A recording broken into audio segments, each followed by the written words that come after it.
All right, this is Scott Hambrick with ScottHambrick.com, and I put out a blog post this morning called "Pro Life Stuff." I thought I would just read it in case some of the podcast people aren't blog people, and point you guys at it.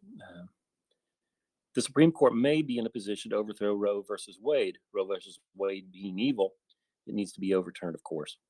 But be careful what you wish for. Roe v. Wade has reduced the number of our political opponents, the moderates and the far left, a lot.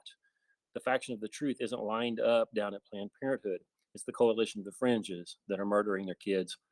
Us in the faction of the truth will need to spring into action if this thing is overturned. How do we help folks who get their dumb asses pregnant? Part of the answer is we do not help everyone who gets her dumb ass pregnant. We help our people. Do not donate your time or treasure to charities that help these pregnant broads. Don't do it. Real charity is if you find a family member has gotten her dumb ass pregnant, you help her. Do not delegate charity to these moderate, disgusting charities with no discretion, which is all of them. Additionally, overturning Roe v. Wade is going to accelerate the political dissolution of the United States government, hastening by the democratic demise, the demographic demise of the country. I think that's interesting. Overturning Roe versus Wade is good. Overturning Roe versus Wade will hasten the end of the government. Therefore, good harms the government. Evil is privation of the good. Introducing good to the government hastens its end. Therefore, the government must be evil. And if you don't believe that Roe v. Wade is not good, don't at me. I don't give a fuck about what you think, because we're never. If you don't believe that abortion is bad, there's nothing. I mean, we've all heard all of the arguments. If you don't believe that it's bad, there's nothing that I can say to you or you can say to me that will reconcile us together. So if you don't agree with me about this, write your own blog. Shut up. If you have questions about it, great. I would love to hear those. But otherwise, I don't need an argument, because I wrote this for people who agree with me. The echo chamber. Because the people who don't agree with me don't. And this is such well trodden political ground. There's no need for us to have a conversation about this abortion conversation, right? I recognize who agrees and I recognize who doesn't. Thought I would. So I'm doing this in Telegram. You can go to t.me/ScottStream. You can join the Telegram channel, and then you'll see all kinds of discussion that we have there. Notices of these live streams when I do them, notices of all the blog posts and all that kind of stuff. So you may want to come in, may want to jump in there if you're interested. It is a lively and vigorous group. So does anybody in the Telegram channel have anything they want to say about this, or any questions about this, or my fireman post? And the post I put out earlier today about firemen is something that typically irritates people. Where I call for the abolishment of fire departments. Yeah, people typically don't like that.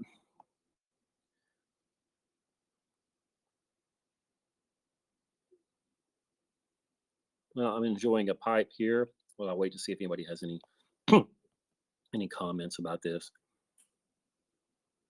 One of the guys in the excuse me, in the Telegram channel said that he was trying to square his involvement with the Knights of Columbus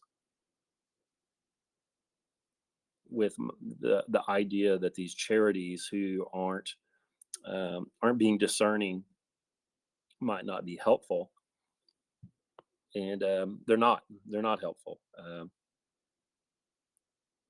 You have to be really careful. Again, one of the things I've been saying for the last year is that the institution that you trust has already betrayed you, and I guarantee you that the charitable organization that you're a part of and that you're devoted to has betrayed you and is corrupt and is actually acting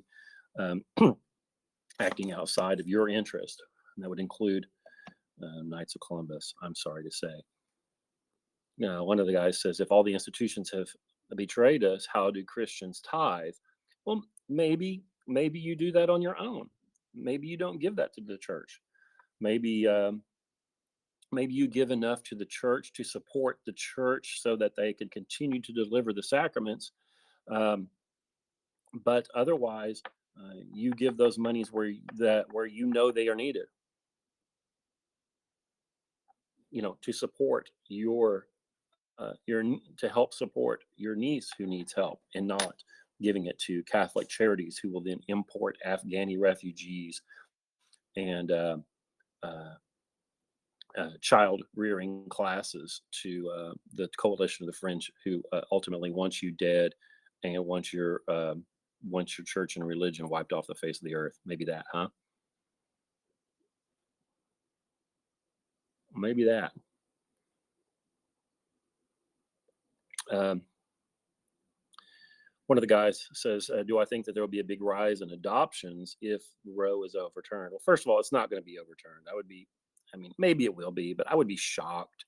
I say that there won't be a big rise in adoptions, because there's already an enormous market in the upper middle class people in buying foreign kids. They're just going to buy local instead. But this Supreme Court, I mean, there are five Catholics on it, but they're Catholic in name only. Um, it's very unlikely that they will overturn it. But it's interesting to think about. It's very interesting to think about. Do you guys have any questions or any comments or anything you want to talk about? If not, I will call this a short one and move on with my day, because there is fence row to clear for sure. You guys don't understand. Maybe you do understand and don't care. Um, I don't make any money on this. It just takes time. It just takes time. And I do hope to get some points across. Like I've been trying to make a point. You can go to scotthibbert.com and read some of this blog posts there about the nature of evil. I've been trying to make the point that moderates are more evil than the left is. And people just don't.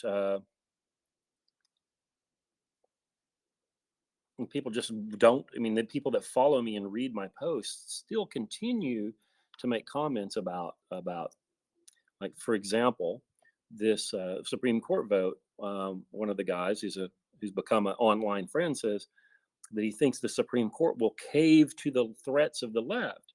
And I say, no, they won't. They're moderates. You understand? The moderates are worse than the left.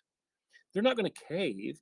These moderates are, in fact, progressives. Just because they're moderate doesn't mean, the Overton window has shifted so far to the left that that 1930s communists are now called moderates, American communists.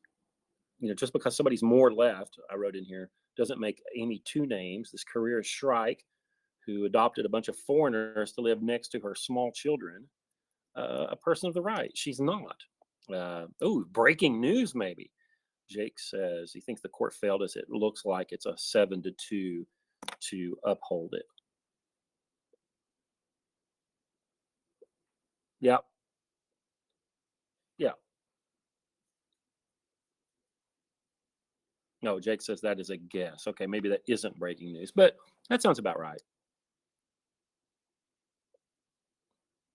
But and the other Jake says, if our institutions have failed us and the Supreme Court is going to do the same, why do we care what they do? The reason we care what they do is because they continue to actively harm us and our interests. That's why we care.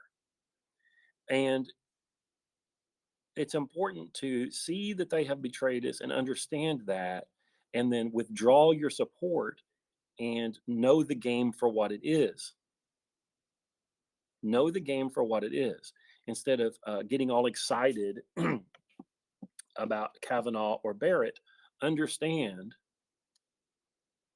that in democracies you can only, and we're not really a democracy, I understand, but in the kind of government we have, the only thing you can get is a moderate and a mediocrity.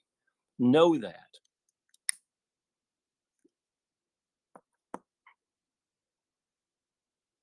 Yeah, and you need to care what they do because they're actively working on destroying the things you care about.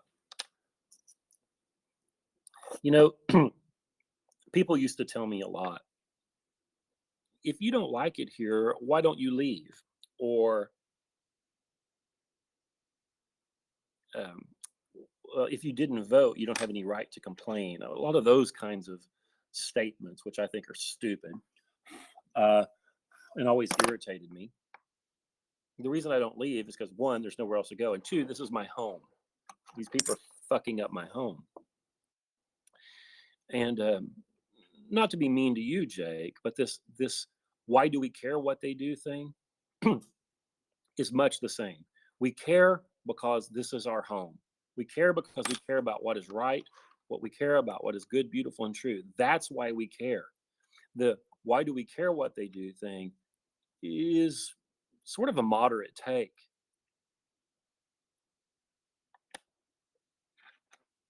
We care because we care about the good, the beautiful, and the true. That's why.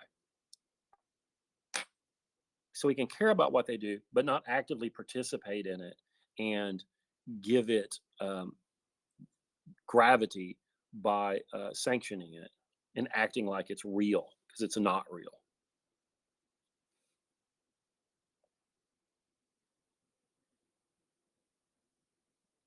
Also, uh, you guys keep posting stuff about Shapiro in here. I'm gonna have to. I don't know. I'm going to see if I can, make a bot that just deletes any post about that guy.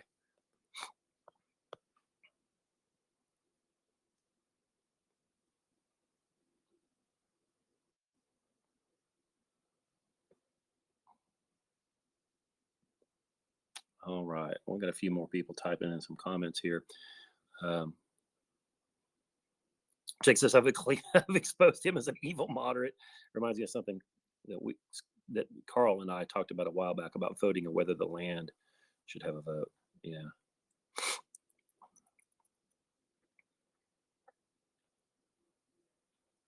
I mean, it's not strictly a moderate take. This why do we care about what they do? It's not strictly a moderate take, but um,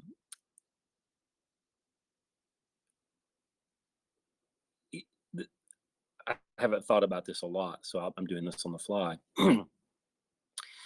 That sort of the thing is broken, therefore I will be apathetic about it. Take, um, and maybe I'm putting words in your mouth here. I think misjudges the situation. I think it's okay. Well, I think it's proper to recognize that the Supreme Court and the rest of the system is broken, and that there's not much that we can do to affect it.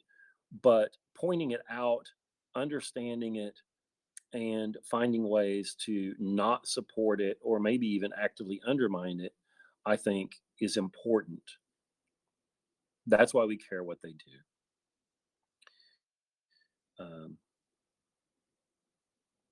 yeah, knowing the enemy, knowing yourself, those two things are necessary for victory.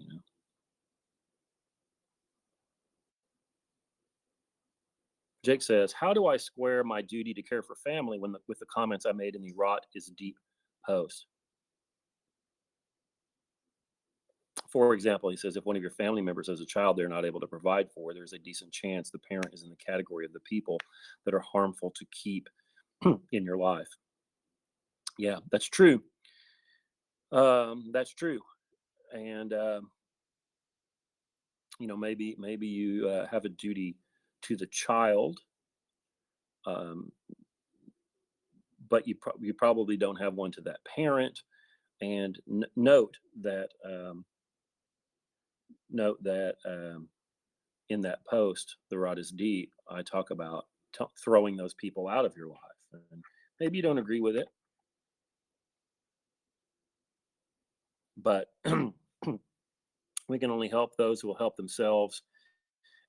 If helping those people would be a material harm to me, now giving somebody money would subtract from the amount of money I have, therefore being a harm. But I'm not talking about that. If these people put me in jeopardy, I'm not going to help them. So if somebody has a child they're unable to care for because our occupational government has, or our occupying government has outsourced their job and they're unable to get a job, they haven't run up a bunch of debt, and we can actually render help. I'm good for that. I'm probably for that. But if there's somebody who, through their actions, has put themselves in a terrible situation, and there's no repentance. Repentance is important. There's no repentance, um, and they look like they're dangerous. I'm not going to help them. I don't suffer from pathological altruism.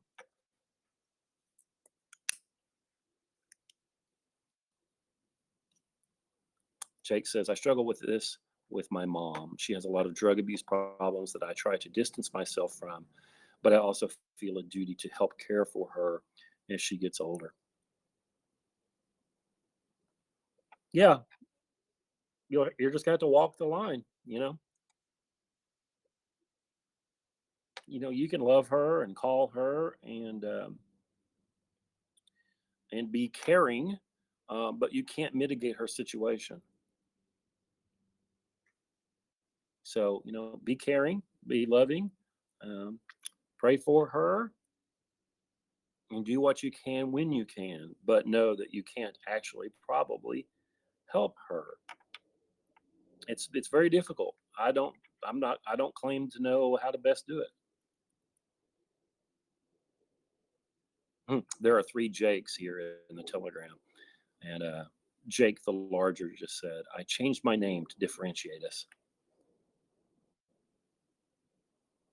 It's funny. Well, this pipe is about done. About smoke this bowl of Captain Black Royal, which I like quite a bit.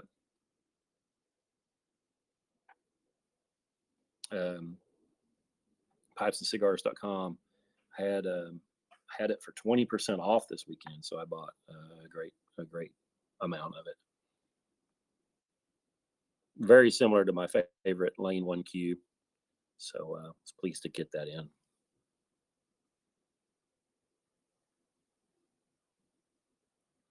Well, please go to scotthandbrick.com and scroll down to the bottom and get on the email list.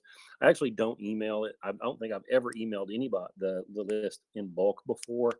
But put your name on there so that when the great cancellation happens, we can get in contact with each other. Go to Scott, or no, no, no. Go to t.me/ScottStream and check that out. Join the chat. Once you join that, you can see our chat channel too, and join the chat channel. Jump on in. Listen to the Music and Ideas podcast. We got our Bing Crosby episode will be coming out here pretty soon. He'll be our really big Christmas show. Got a show on Lysander Spooner, Anarchist, coming out very soon on the Online Great Books podcast, followed by one on Edward Fesser on scholastic metaphysics, which is something very important to me. We're going to read and discuss Fesser's excoriation of scientism. And then we will be doing a show on Volume 1 of Shelby Foote's Civil War Narrative, which is a glorious book. And I've been on a tear. I've been blogging every day now for about 3 weeks. So go to scotthambrick.com and check that thing out. There's an RSS feed on there, and you can add that to your favorite RSS feed reader. Mine's Feedly, and off we go.